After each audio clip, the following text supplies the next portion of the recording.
Hello all எல்லாருக்கும் வணக்கம். எல்லாரும் ரொம்ப நல்லா இருக்கீங்கன்னு நம்புகிறேன். இன்றைக்கி இந்த வீடியோவில் எங்கள் ஊர் சைடு எடுத்த ஒரு விலாக் தான் பார்க்க போகிறோம். எல்லாருக்கும் ரொம்ப பிடிச்ச ஒரு விலாகாக இருக்கும் அப்படின்னு நினைக்கிறேன். ஊருக்கு வந்தாலே வேலை இந்த கருவேப்பிலை, முருங்கை இலை, கோவை இலை இது எல்லாத்தையும் பறித்து காய வச்சு அதை பொடி பண்ணி எடுத்துகிட்டு போயிடுவோம்.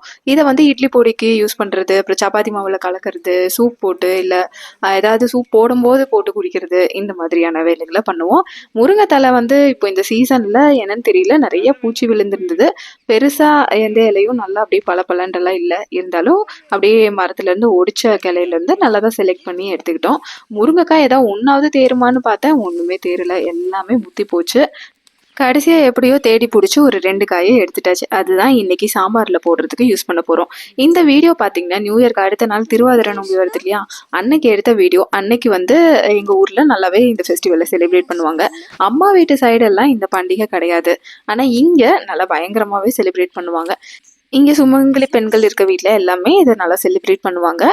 பக்கத்தில் அக்கா வீட்டில் திருவாதிரைக்கு விரதம் இருந்து சாமி கும்பிடுறாங்க, அதனால என்னையும் இன்வைட் பண்ணியிருந்தாங்க. ஸோ நானும் காலையிலேருந்து விரதத்தில் தான் இருந்தேன்.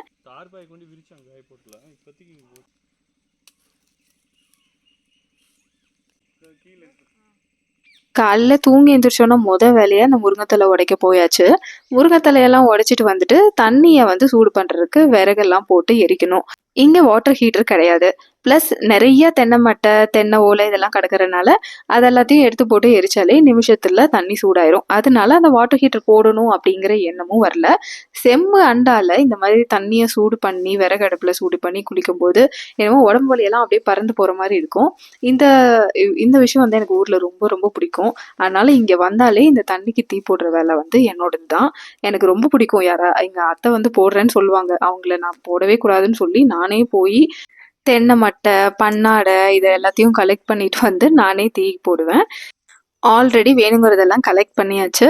இங்கே கொஞ்சம் தேங்காய் மட்டைலாம் நல்லா காஞ்சிருந்தது. ஸோ இதெல்லாத்தையும் தண்ணி அடுப்பில் போட்டால் சீக்கிரம் நல்லா பற்றிக்கும். இப்போ இருக்கிற கிளைமேட் கொஞ்சம் ரொம்ப சில்லுன்னு இருக்கிறனால இந்த மட்டையிலலாம் ஒரு விதமான ஒரு ஈரப்பதம் இருந்தது. ஸோ அது மட்டும்தான் கொஞ்சம் டைம் எடுக்கும். இந்த மாதிரி டைமில் தான் கொஞ்சம் என்னடா வாட்டர் ஹீட்டர் இருந்தால் பரவாயில்லையே அப்படின்னு தோணும். அதுவும் மழையெல்லாம் வந்துட்டா அஃப்கோர்ஸ் கண்டிப்பாக இது ரொம்ப கஷ்டமான ஒரு ப்ராசஸ் தான். இதுதான் அந்த அடுப்பு. இங்கே நம்ம கலெக்ட் பண்ணிட்டு வந்த தென்னை மட்டை, ஓலை இந்த மாதிரி எரியிற பொருள் எல்லாத்தையும் உள்ளே போடணும். இந்த பன்னாடை பேப்பர் மாதிரி இருக்கு இல்லையா, இதுக்கு பேர் பன்னாடை. இதில் நம்ம ஈஸியாக நெருப்பை பற்ற வச்சிடலாம். ஆனால் இந்த குளிர்காலத்தில் இதுவுமே அவ்வளோ சீக்கிரம் பத்தாதுங்கிறதுனால நான் பேப்பர் வச்சு அதில் ஃபஸ்ட்டு சூடு பண்ணிவிட்டு அதில் பன்னாடையில் வச்சா உடனே பற்றிக்கும். நாட் பேட், கொஞ்சம் சீக்கிரமாகவே எரிய ஆரம்பிச்சிருச்சு. ஒன்ஸ் அந்த பன்னாடை நல்லா பற்றி எரியும் போது மற்ற இந்த தேங்காய் மட்டை, குச்சி அது எல்லாத்தையும் வச்சோம்னா ஈஸியாக நெருப்பு பிடிச்சிக்கும்.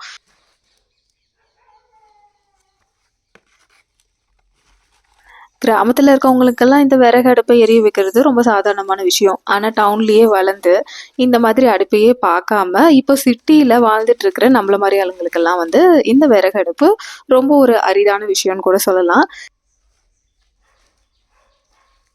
நான் ஃபஸ்ட்டு டைம் இங்கே ஊருக்கு இதை பார்த்தப்போ ரொம்ப ஆச்சரியமாக இருந்தது.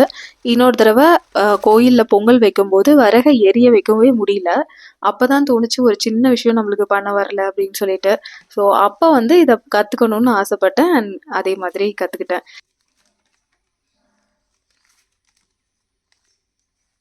இது எனக்கு மட்டும்தான் இப்படி ரொம்ப டிஃப்ரெண்ட்டாக புதுமையாக இருக்கா, இல்லை என்ன மாதிரி நிறையா பேர் சிட்டியில் வளர்ந்தவங்க இதெல்லாம் ஆச்சரியமாக பார்க்குறவங்க இருக்கீங்களா அப்படின்னு மறக்காமல் கமெண்ட் பண்ணுங்கள். தெரிஞ்சுக்கிறதுல எனக்கு ஒரு சின்ன ஆர்வம், அவ்வளோதான்.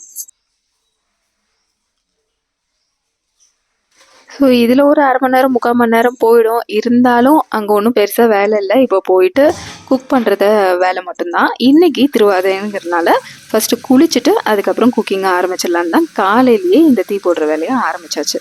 பாத்ரூம்குள்ளே இந்த மாதிரி செம்பு அண்டாவை சிமெண்ட்டுக்குள்ளே பதிச்சு வச்சுருப்பாங்க. அண்டு கீழே நம்ம புகை போட்டது இந்த பைப் வழியாக மேலே புகை போயிடும். அடியில் நெருப்பு செம்பு அண்டாவுக்கு டைரெக்டாக வரும்.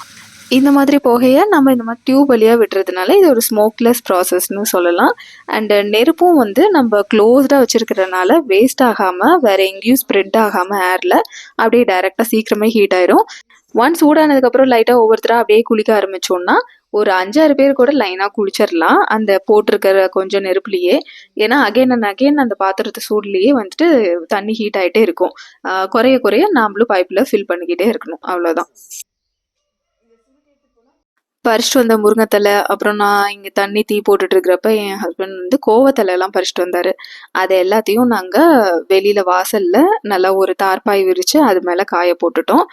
அந்த ஒரு 10 நிமிஷத்துலேயே தண்ணியும் நல்லா கொதிக்க ஆரம்பிச்சிருச்சு. நானும் குளிச்சுட்டு என்னோட சமையலை ஆரம்பிச்சாச்சு. திருவாதிரைக்கு யூஸ்வலாக 7 காய் கூட்டுன்னு சொல்லுவாங்க இல்லையா, ஒரு 7-8 காய் போட்டு நிறைய ஒரு கூட்டு வைப்பாங்க. தேங்காய்லாம் அரைச்சி ஊற்றி பண்ணுறது, அது ஐ திங்க் எல்லாருக்கும் தெரிஞ்சிருக்கும்னு நினைக்கிறேன். பருப்பை நான் அடுப்பில் வேக போட்டிருந்தேன். ஸோ அது வெந்த உடனே காய்கறிகள் எல்லாம் ஒரு 7-8 காய்கறிகள் எடுத்து வச்சுருக்கேன். அது எல்லாத்தையும் கட் பண்ணி அது கூட சேர்த்து வேக வச்சிடணும். வேக வைக்கும்போது புளிக்குழம்பு சேர்த்துட்டு வெந்ததுக்கப்புறம் தேங்காயெல்லாம் அரைச்சி ஊற்றி ஒரு தாளிப்பு கொடுத்துட்டோம்னா சூப்பரான திருவாதிரை கறிக்காய் கூட்டு ரெடி. நம்ம சுஜாதா மிக்சி புதுசாக இப்போ ஊருக்கும் ஒன்று வாங்கிட்டு வந்தாச்சு. அது இப்போ தான் நான் யூஸ் பண்ண ஆரம்பிச்சிருக்கேன். ஆஸ் யூஷுவல் ரொம்பவே சூப்பராக இருக்குது.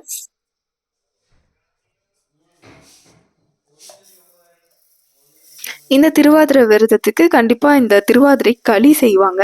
எங்கள் ஊர் சைடு விதவிதமாக நிறைய இன்னும் சில அடையெல்லாம் கூட செய்வாங்க. பட் இந்த களி ரொம்ப ஃபேமஸ் இல்லையா, அதனால இன்றைக்கி இதை நான் ஃபஸ்ட்டு ட்ரை பண்ணியிருக்கேன்.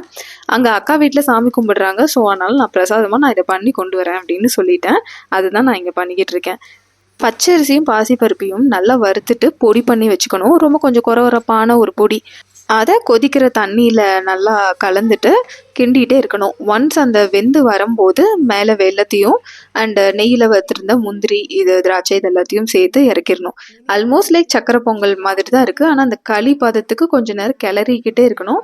அதுதான் வந்து இதில் மெயினாக பார்த்துக்க வேண்டிய விஷயம். நல்லாவே வந்திருந்த களி எல்லாத்துக்கும் ரொம்பவே பிடிச்சிருந்தது. எங்கள் ஊர்லலாம் இந்த விரதம் எப்படி இருக்காங்கன்னா, காலையில் சூரிய உதயத்துக்கு முன்னாடியே ஏதாவது தோசை மாதிரி லைட்டாக சாப்பிட்டுக்கணும். அதுக்கப்புறம் விரதத்தை ஆரம்பிக்கணும். எதுவும் சாப்பிடக்கூடாது, தண்ணி வேணால் குடிச்சிக்கலாம். அது கடைசியாக சாயந்தரம் ஒரு 6-7 மணிக்கு மேலே நிலா வந்ததுக்கு அப்புறமா நம்ம சாப்பிட்ணும். விரதத்தை முடிச்சுட்டு சாப்பிட்ணும். இது எல்லா ஊர்களையும் பார்த்தீங்கன்னா ஒய்ஃப் தான் இருக்காங்க. ஆனால் எங்கள் ஊரில் ஹஸ்பண்ட் ஒய்ஃப் சேர்ந்தே இருக்காங்க. அப்படி ஒய்ஃப்னால இருக்க முடியலனாலும் ஹஸ்பண்ட் அவங்களுக்கு பதிலாக இருக்காங்க. ஊரில் இருந்தனால பெருசாக எனக்கு பசியே தெரியல. அது ஏன்னு தெரியல. ஆனால் இதுவே பெங்களூரில் சும்மா தான் அங்கே டிவி முன்னாடி உட்காந்துருக்க மாதிரி இருக்கும். விரதம் இருக்கா, நல்லா ரெஸ்ட் எடுக்கிறோன்ட்டு. பட் ஸ்டில் அப்போ தான் ஏதாவது ஒன்று சாப்பிட்ணும் அப்படின்னு தோணிக்கிட்டே இருக்கும். மேபி அந்த டிவியை பார்க்கறதுனால, அந்த வீடியோஸ் எல்லாம் பார்க்கறதுனால தான் நம்மளுக்கு ஈவன் மோர் பசி கிரியேட் ஆகுது அப்படின்னு நினைக்கிறேன். இங்கே அங்கே அப்பப்போ இளநீ குடிச்சிட்டு இருந்தனால எனக்கு பெருசாக ஒன்றும் பசி தெரியல. நிலா வந்ததுக்கு அப்புறமா நிலா மேலே இந்த மாதிரி 3 தடவை தண்ணியை விட்டு அதுக்கப்புறம் நம்ம சாப்பிட ஆரம்பிச்சிடலாம். ஃபர்ஸ்ட் ஹஸ்பண்ட் ஒய்ஃப்க்கும், ஒய்ஃப் ஹஸ்பண்ட்க்கும் ஊட்டி விடுறாங்க. அப்புறம் இந்த தாலி கயிறு, அப்போ மஞ்சள் கயிறு அப்போ புதுசாக மாற்றுறாங்க. மாற்றிட்டு படையல் போட்டிருப்போம். எத்தனை படையல் வேணுமோ அத்தனை போடுவோம். எத்தனை பேர் அங்கே விரதம் இருக்காங்களோ அத்தனை படையல் போட்டு சாப்பிட்றது.